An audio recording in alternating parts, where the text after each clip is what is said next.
उस अवस्था में आने का मतलब प्रथम सीढ़ी आसन ग्रहण करना।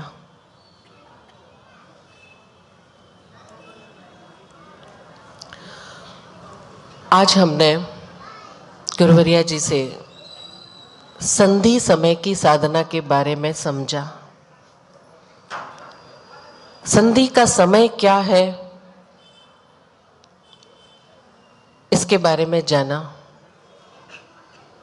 वो समय इस बार 10 और 11 तारीख को आ रहा है। उत्तरा फाल्गुनी नक्षत्र, सूर्य व चंद्रमा कन्या राशि में एक साथ। उस समय में हमें यहाँ पर वो कल्याण करने वाली साधना, ध्यान साधना में प्रवेश पाना है। उस समय जो किया जाएगा एक्चुअली वो होना है। उस समय वो अवस्था में हमें होना है, लेकिन उस अवस्था में होने से पहले थोड़ा सा अगर हम ध्यान के बारे में जान लें, समझ लें, तो आसानी होगी उस अवस्था में प्रवेश करने के लिए। ध्यान के बारे में हमने बहुत कुछ अभी तक सुना, पढ़ा। अनुभव शायद रिक्त हो,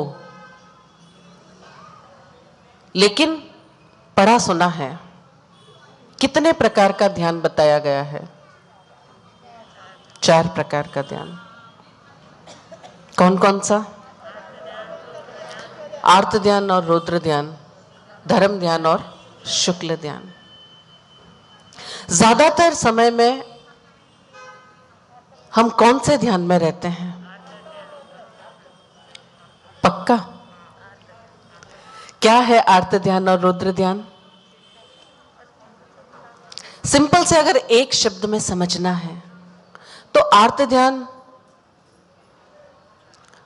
मन में पड़ी हुई कुंठाएं, अतृप्त वासनाएं, अतृप्त इच्छाएं, जिन्हें देख करके हमें अनुभव होता है कि मेरे पास ये सब नहीं है, मैं इन सब को कैसे प्राप्त करूं, उसके लिए कल्पना। आर्त ध्यान एक शब्द में इंफीरियरिटी कॉम्प्लेक्स। और हम देखें कि ज्यादातर समय में हमारे अंदर कितनी इंफीरियरिटी रहती है। एक्चुअली सुपीरियरिटी कॉम्प्लेक्स बहुत कम समय के लिए आता है, लेकिन ज्यादातर मानव का मन इंफीरियरिटी में चलता रहता है।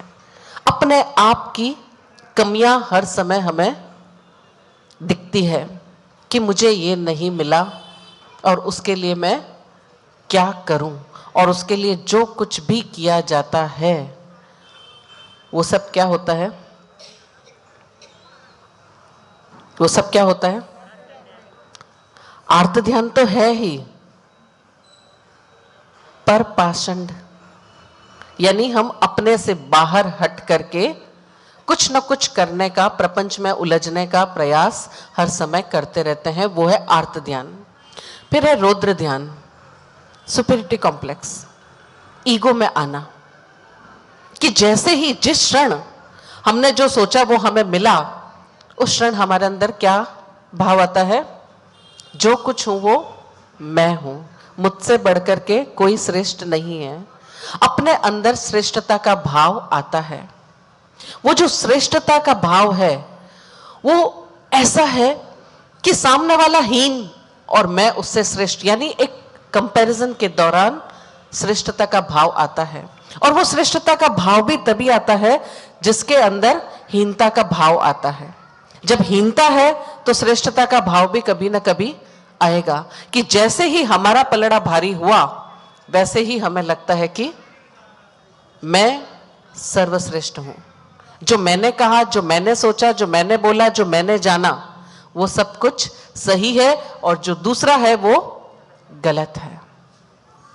तो ये है रुद्र ध्यान, जिसमें व्यक्ति को सामने वाला उसके लिए शून्य हो जाता है, कोई अस्तित्व नहीं रखता है। इतना ईगो में आना।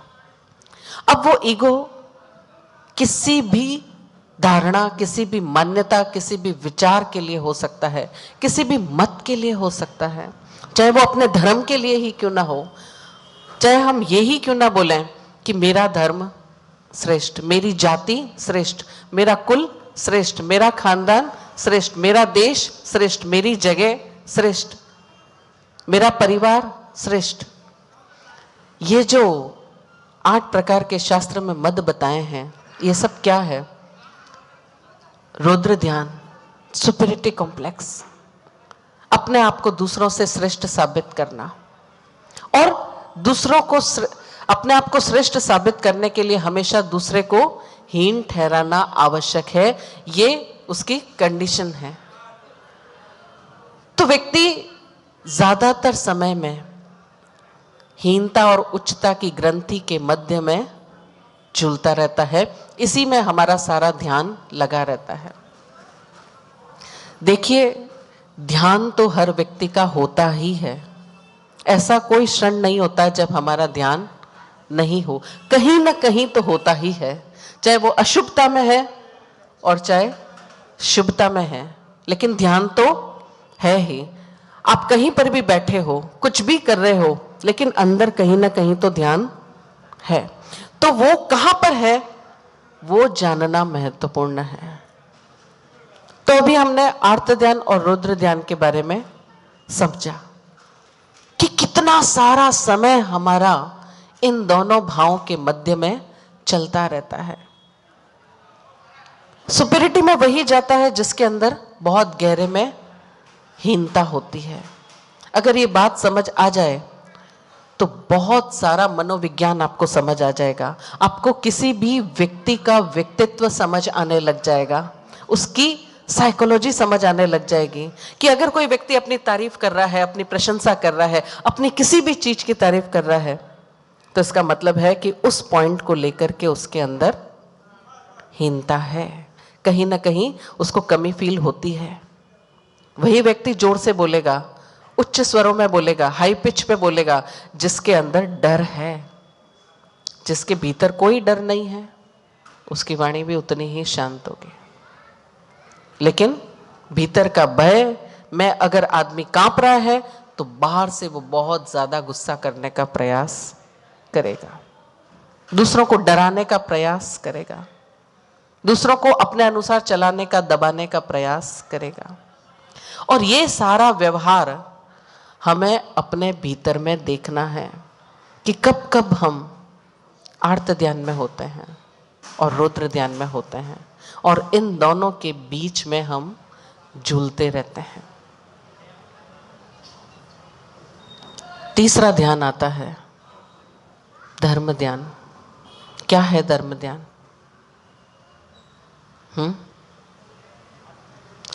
धर्म ध्यान यानी इन दोनों ध्यान से अपने आप को हटा करके अपने आप में लाने का प्रयास, अपने आप में स्थित होने के लिए किया गया पुरुषार्थ, वो है धर्म ध्यान।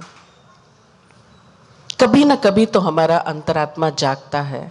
किसी क्षण तो कुछ जिनवाणी गुरुवाणी सुन करके अंदर ये भाव उठता है कि मैं क्या कर रही हूं,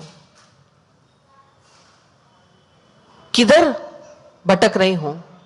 कुछ क्षणों के लिए तो हर इंसान को जागृति आती ही आती है, और वो जागृति आना और उसमें बने रहने के लिए जो पुरुषार्थ किया जाता है वो है धर्म ध्यान। अब इसके अंदर हम सारी ही प्रकार की धर्म क्रियाओं को ले सकते हैं। आप उसके लिए तप त्याग कर रहे हो, स्वाध्याय कर रहे हो, सामायिक कर रहे हो, प्रतिक्रमण कर रहे हो, मंत्र जाप कर रहे हो, ध्यान कर रहे हो, प्रवचन सुन रहे हो, या कोई ऐसी पुस्तक शास्त्र वाचन कर रहे हो, वो सब किन्हीं किन्हीं अर्थों में धर्म ध्यान के अंतर्गत आता है कि कुछ तो अपने आप को जगाने के लिए प्रयास करना। एक बार किसी ने प्रश्न किया कि क्या कारण है कि मन बार बार भटकता ज्यादा है, छोटी छोटी चीजों में उलझ जाता है, लड़ाई झगड़े में, टीवी देखने में, बातें करने में, इन सब चीजों में बहुत बहुत हमारा ध्यान लगता है, लेकिन धर्म ध्यान के लिए, अपने आप में आने के लिए, यहां तक आने के लिए, वो वाणी सुनने के लिए, स्थित होने के लिए हमको बहुत प्रयास करना पड़ता है। क्या कारण है? क्योंकि जन्मों जन्मों से हमारा वही अभ्यास रहा है, अंदर वही संस्कार पड़े हैं, अंदर उन्हीं बातों में रस लगा हुआ है, वो रस काम करता है। बहुत महत्वपूर्ण है कि इस ध्यान साधना के दौरान आपको अपने उस रस को पहचानना होगा, अपने इंटरेस्ट को देखना होगा, अपने ध्यान को देखना होगा कि वो किधर है, किन बातों में मन बहुत जल्दी भागता है, किन बातों में मन रस लेता है और इतना अंदर तक उतरता जाता है, क्योंकि जन्मों जन्मों तक के वही संस्कार पड़े हैं और सबके अलग अलग पॉइंट है, सबकी अलग अलग ग्रंथियां हैं और हमको अपनी अपनी ग्रंथि पर उस समय में काम करना होगा। संधि हमने समझा, ग्रंथि शब्द भी आपको समझना है। ग्रंथि यानी गांठ, गांठ, और हमें उस समय में निर्ग्रंथ होने की साधना करनी है, निर्ग्रंथ होना है, यानी ग्रंथि से रहित। वो ग्रंथियां क्या है? हमारे शरीर के अंदर की बात करें तो सारे ही जो चक्र हैं, उन चक्रों के ऊपर बहुत सारे जो कर्म के पुद्गल लगे हुए हैं, वो सारे कर्म पुद्गल ग्रंथि है जो उन चक्रों को खोलने नहीं देते। हमारी समझ पर जो पड़े हुए पर्दे हैं, हमारी प्रज्ञा को जो समेटे हुए हैं, लपेटे हुए हैं, ढके हुए हैं, हमारे आत्मज्ञान को जो ढके हुए हैं, वो सारी ग्रंथियां, और बड़ी छोटी छोटी अलग अलग तरह की सबके अंदर ग्रंथियां होती है, अलग अलग तरह के। अगर ग्रंथि शब्द को और सरल तरीके से समझना है तो हम इसे कह सकते हैं दो शब्दों में, भय और लोभ। हम अपने भीतर में देखें, इतनी तरह के भय हमारे अंदर समाये हुए हैं, सबको अलग अलग तरह के भय हैं। निर्भय होना बहुत बहुत बड़ी बात है। नमो जिणाणम जीय भयाणम, कि जिन्होंने भयों को जीता है उनको नमस्कार, उन अरहंतों को, उन सिद्धों को नमस्कार। मतलब उनको इसलिए नमस्कार कर रहे हैं क्योंकि उन्होंने भय को जीत लिया है। यानी भय को जीतना इतनी बड़ी बात है, और जीतने के लिए पहले क्या करना पड़ेगा? जानना पड़ेगा, अपने भय को जानना पड़ेगा। मेरा भय कहाँ है, किस जगह पे मुझे भय है, क्या भय है सबको? हाँ, सबको अलग अलग तरह के भय होते हैं। किसी को मान लीजिए लोगों के सामने बात करने में भय लगता है। भय, शर्म, ये सब एक ही रूप है, आप इसको अलग अलग ना समझे। भय, लज्जा, शर्म, ये सब भी इसी के अलग अलग रूप हैं। तो किसी को अंधेरे में डर लगता है, किसी को अकेले जाने में डर लगता है, किसी को ऊंचाई से डर लगता है, किसी को हंसने में डर लगता है, किसी को बोलने में डर लगता है, किसी को किसी तरह की ड्रेसिंग में डर लगता है। तो सबके भय बहुत अलग अलग तरीके के हैं। ऐसा हो गया तो क्या होगा, वैसा हो गया तो क्या होगा। हर छोटी छोटी बात में हमारा मन, हमारे अंदर भय की तरंग उठती है। लेकिन यहां पर जितने भी लोग बैठे हैं उन सब के अंदर एक कॉमन भय है। कौन सा भय? मृत्यु का भय है। किसने देखा है? मृत्यु का भय तो है, लेकिन वो बहुत अंदर में है, बहुत भीतर में है। जब कभी कोई क्षण हमारे सामने किसी की मृत्यु देखते हैं तो एक क्षण के लिए आता है कि मेरी भी क्या हालत होगी, लेकिन दूसरे क्षण वो चला जाता है। लेकिन हर समय अभी हमारे मन में, अभी हमारे मस्तिष्क में कौन सा भय काम कर रहा है? लोग क्या कहेंगे, लोग क्या कहेंगे का भय हर व्यक्ति को हर समय लगा ही रहता है। मैंने ये किया तो, और किसी ने देख लिया तो, किसी को पता चल गया तो, मेरे बारे में अगर कोई जान लिया तो, मैंने अपने अंदर अपने कमरे में क्या किया वो किसी को पता नहीं चले, मेरी कोई बात किसी को पता नहीं चले। किसी ने अगर मेरे बारे में कुछ बात कर ली तो, इस बात का इतना भय, और उस भय के चलते हुए हम सब भीड़ का ही हिस्सा होना चाहते हैं। सिंह की साधना, महावीर की साधना करने का हमारे अंदर इतना जज्बा हो ही नहीं पाता है, क्योंकि भीतर डर काम कर रहा है। कैसे सबसे अलग, कैसे सब जने ये कर रहे हैं तो मैं भी यही करूं, मैं भी भीड़ का ही एक हिस्सा बनूं, जहां सब जने जा रहे हैं, जहां सब लोग बैठ रहे हैं, जो सब लोग कर रहे हैं मैं भी वही करूं। अपने भीतर में भी जाना है तो हम ग्रुप में जाने के साथ में प्रयास करेंगे। अब बताओ, सबके साथ में बैठ करके व्यक्तिगत साधना हो सकती है, लेकिन हम वही प्रयास करते हैं। व्यक्तिगत साधना सामूहिक रूप से जो कि कभी नहीं हो सकती, वो हम करने का प्रयास करते हैं, क्योंकि भीतर इतना बड़ा भय काम कर रहा है, लोभ काम कर रहा है कि सबके साथ में मुझे कोई खतरा नहीं है, कोई ना कोई मुझे बचा लेगा। अगर इतने सारे लोग एक दिशा में जा रहे हैं, इतने सारे लोग अगर इस तरीके से बैठ रहे हैं, इस तरीके से कार्य कर रहे हैं, इस तरीके से धर्म की कोई क्रिया कर रहे हैं, तो मैं भी कर लूं। अगर ये लोग सब नरक में जाएंगे तो मैं भी चला जाऊंगा, और नहीं जाएंगे तो मैं भी नहीं जाऊंगा। तो ये लोभ और सबके साथ में रहने की वृत्ति, इसके लिए समाज का निर्माण हुआ, वो बात सही है। लेकिन अध्यात्म का मार्ग उस मार्ग से बिल्कुल विपरीत है। ध्यान का मार्ग बिल्कुल नितांत अकेले में रहना, एकांत में रहना बिल्कुल ही अलग है। कहीं किसी से कोई संबंध नहीं, कहीं किसी से कोई लेना देना नहीं। तो क्या उस संकल्प के लिए, उस साधना के लिए हम सभी तैयार हैं? अब आप बोलेंगे कि यहां बैठे हुए एक साथ में, एक ग्रुप में, इतने सारे लोगों के बीच हम कैसे एकांत की साधना कर सकते हैं? कर सकते हैं, कर सकते हैं, कर सकते हैं। आचारांग सूत्र सुना है? इसके लिए सुना है ना आचारांग सूत्र? हाँ, कि साधना एकांत में भी हो सकती है, भीड़ में भी हो सकती है, गांव में भी हो सकती है, नगर में भी हो सकती है, कहीं पर भी।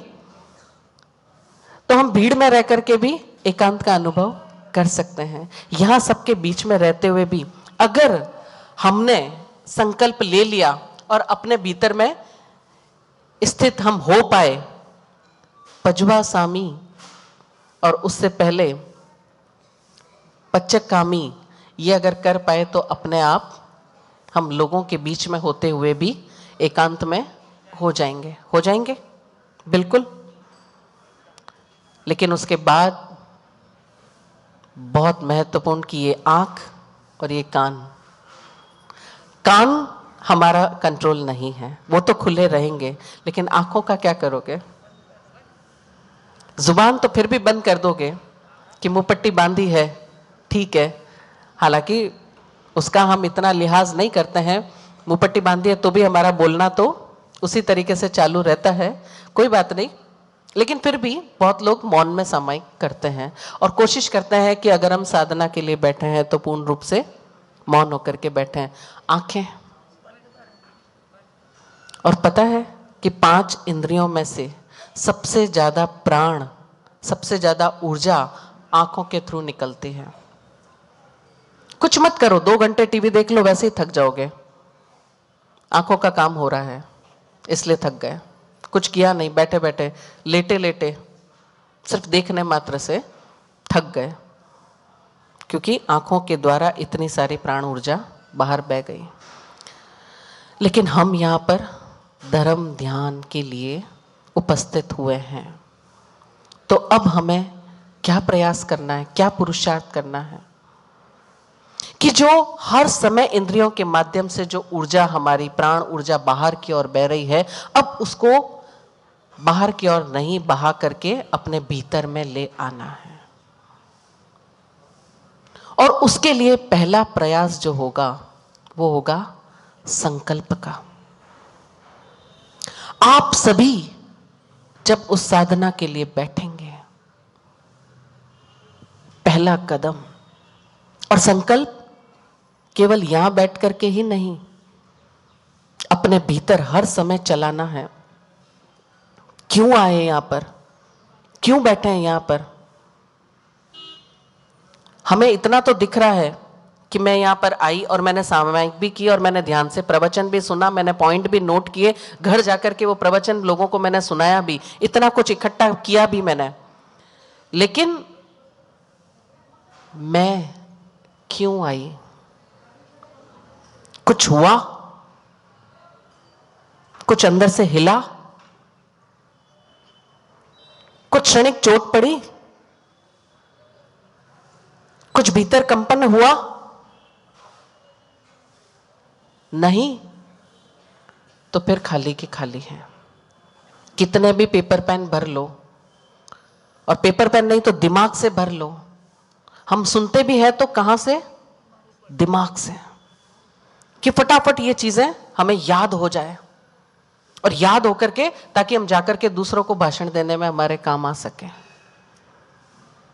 मेरा कुछ हुआ कि नहीं हुआ इसकी हमें कोई परवाह नहीं होती है। अक्सर ऐसा ही होता है। अब ये सूक्ष्म रूप से समझ आया कि हमने अपने आप को कितना बड़ा धोखा दिया। आए क्यों थे? ये प्रश्न बार बार आज दिन भर में अपने अंदर दोहरा लेना, क्यों आए थे?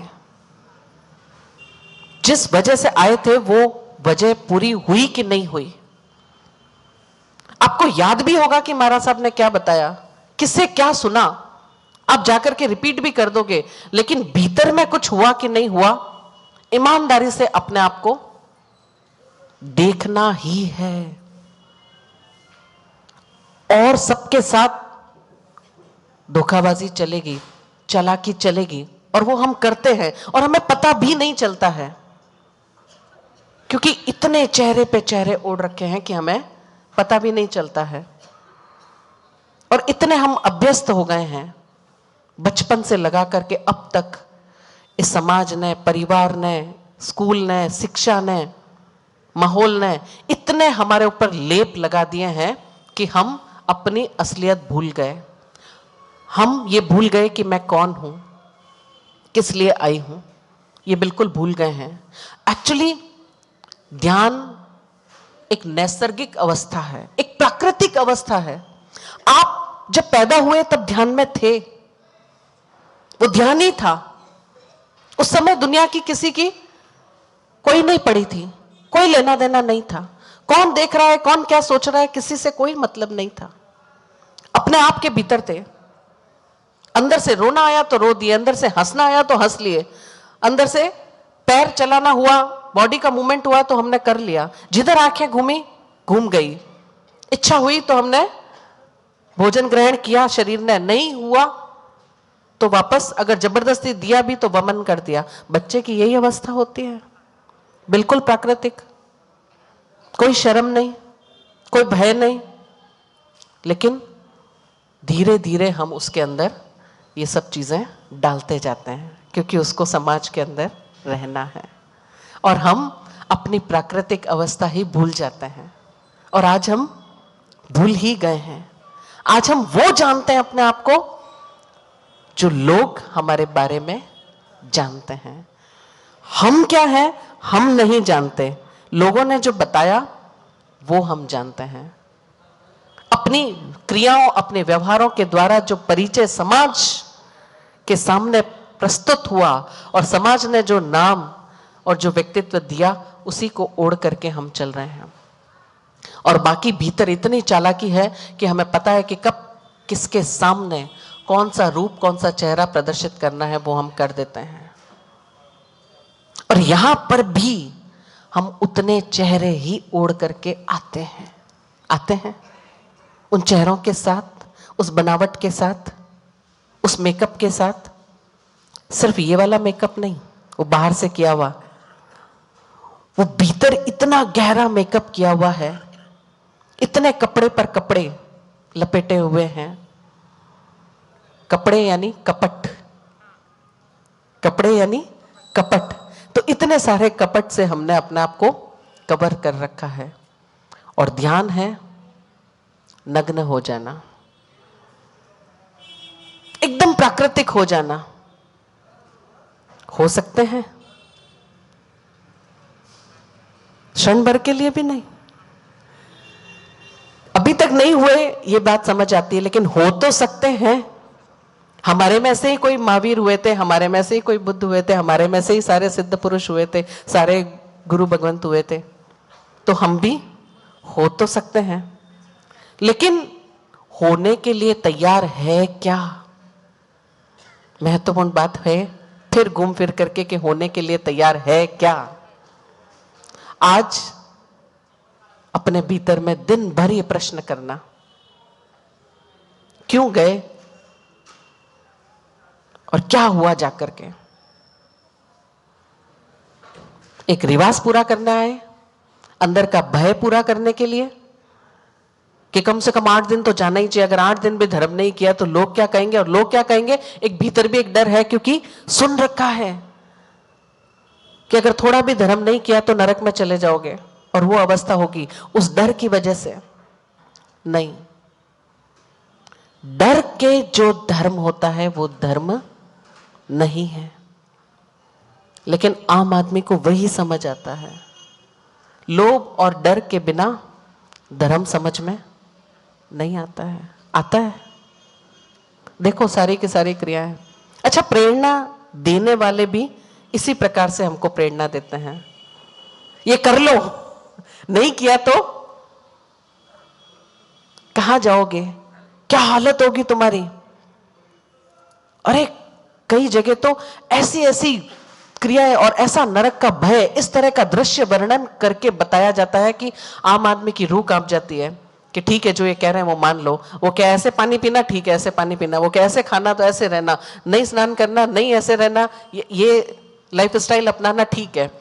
अगर ऐसा हो गया तो अंदर इतना डर।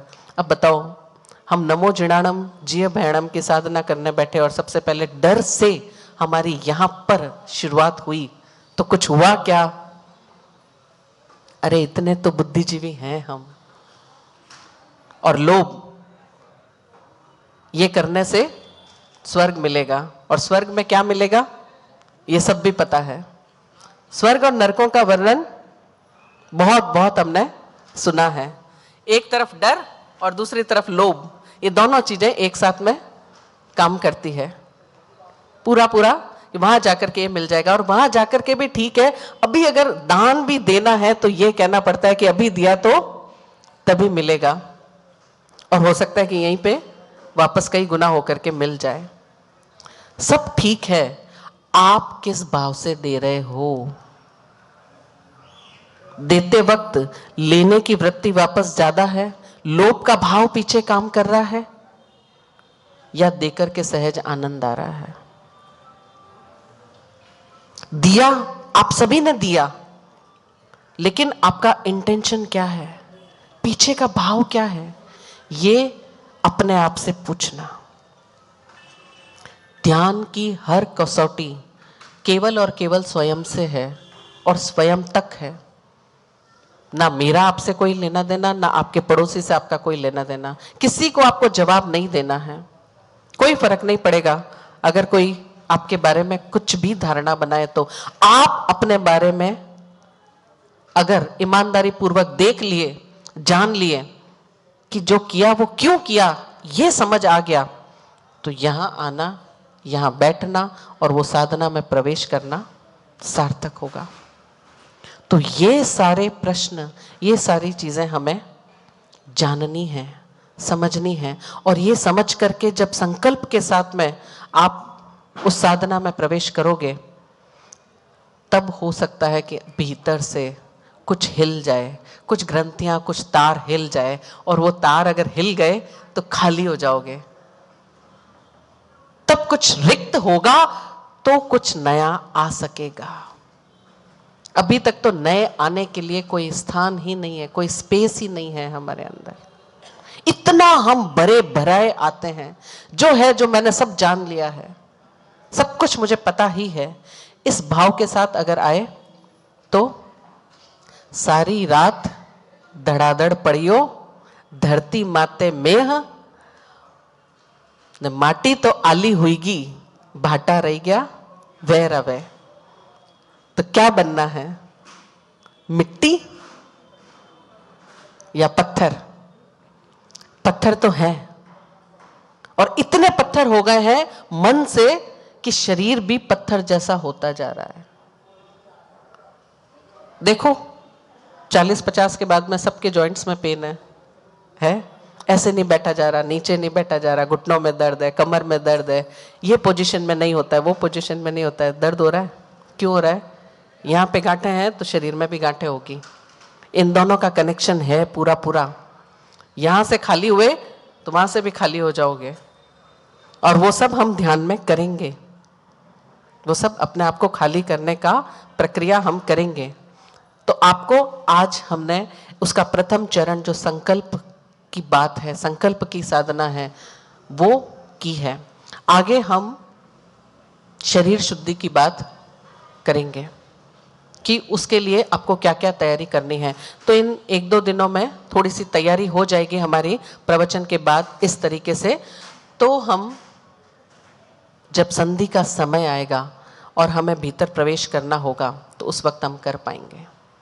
तो हम शरीर शुद्धि की बात करेंगे कल, फिर उसके बाद में मन शुद्धि और वचन शुद्धि।